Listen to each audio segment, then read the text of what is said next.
বিশ্বকে অস্থির করার ষড়যন্ত্রের খেলায় মেতেছেন মার্কিন প্রেসিডেন্ট ডোনাল্ড ট্রাম্প। এবার আমেরিকার সেই ষড়যন্ত্রের বিষদাঁত ভাঙতে এক হয়েছে চীন, রাশিয়া ও ইরান। ভবিষ্যতে যে কোনো সংঘাতের কথা মাথায় রেখে খামেনি, পুতিন এবং শীর নৌবাহিনীর এ যুদ্ধ মহড়া। যুদ্ধবাজ ট্রাম্পকে একসাথে মোকাবিলা করতে আন্তর্জাতিক সমুদ্রপথ পাড়ি দিয়ে দক্ষিণ আফ্রিকার জলসীমায় পৌঁছেছে চীন, রাশিয়া ও ইরানের যুদ্ধজাহাজ। দীর্ঘ এক সপ্তাহব্যাপী এই যৌথ নৌমহড়ায় অংশ নিতে একযোগে এই অবস্থানে সমবেত হয়েছে মিত্র দেশগুলো। বিশ্লেষকদের মতে শুধুমাত্র কোনো উদ্ধার অভিযান বা জলদস্যুতা প্রতিরোধ নয়, বরং আমেরিকাকে বার্তা দিতেই এই আয়োজন। 72 ঘন্টা ময়েশ্চার লক সমৃদ্ধ লিলি বডি ওয়াশ, শিয়া বাটারের গুডনেস স্কিন রিপেয়ার করে রাখে সফট ও গ্লোয়িং। আমেরিকার সাথে ক্রমবর্ধমান উত্তেজনার মাঝেই এবার আন্তর্জাতিক সমুদ্রপথ ব্যবহার করে দক্ষিণ আফ্রিকার জলসীমায় পৌঁছেছে চীন, রাশিয়া ও ইরানের যুদ্ধজাহাজ। এক সপ্তাহব্যাপী যৌথ নৌমহড়ায় অংশ নিতে একযোগ হয়েছে এই মিত্র দেশগুলো।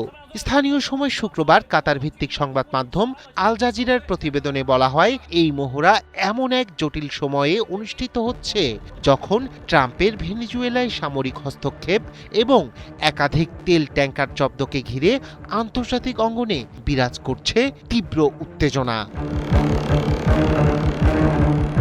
শনিবার একটি উদ্বোধনী অনুষ্ঠানের মধ্য দিয়ে এই মহড়া শুরু হওয়ার কথা জানান চীনের প্রতিরক্ষা মন্ত্রণালয়। তাদের বিবৃতিতে মহড়ার উদ্দেশ্য হিসেবে দাবি করা হয়, গুরুত্বপূর্ণ সমুদ্রপথ এবং অর্থনৈতিক কর্মকাণ্ড রক্ষার জন্যই এই যৌথ অভিযান। এই মহড়ায় ব্রিক্স জোটভুক্ত ব্রাজিল, ভারত কিংবা সংযুক্ত আরব আমিরাত অংশ নিচ্ছে কিনা তা তাৎক্ষণিকভাবে স্পষ্ট নয়। এ বিষয়ে দক্ষিণ আফ্রিকার সশস্ত্র বাহিনীর একজন মুখপাত্র জানান, এখনও নিশ্চিত করা যায়নি মহড়ায় অংশগ্রহণকারী সব দেশের তালিকা।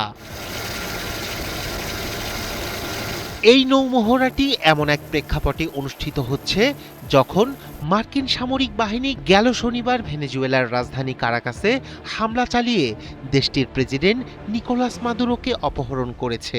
এছাড়া আন্তর্জাতিক জলসীমায় ভেনেজুয়েলা সংশ্লিষ্ট একাধিক তেল ট্যাঙ্কার জব্দ করেছে ট্রাম্প প্রশাসন, যার মধ্যে রয়েছে আটলান্টিকে একটি রুশ পতাকাবাহী জাহাজও।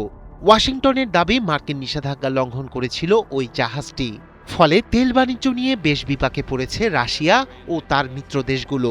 এরই ধারাবাহিকতায় শত্রুপক্ষের হামলা মোকাবিলা ও শত্রুকে ঘায়েল করার কৌশল চর্চা করতেই এই বিশেষ মহড়া অনুষ্ঠিত হচ্ছে বলে মনে করছেন নিরাপত্তা বিশ্লেষকরা।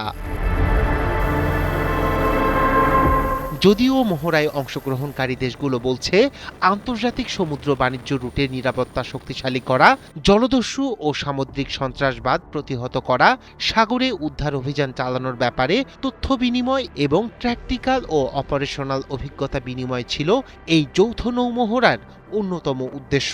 তবে যৌথ নৌমহড়াকে আমেরিকার জন্য কঠোর বার্তা বলেই মনে করা হচ্ছে।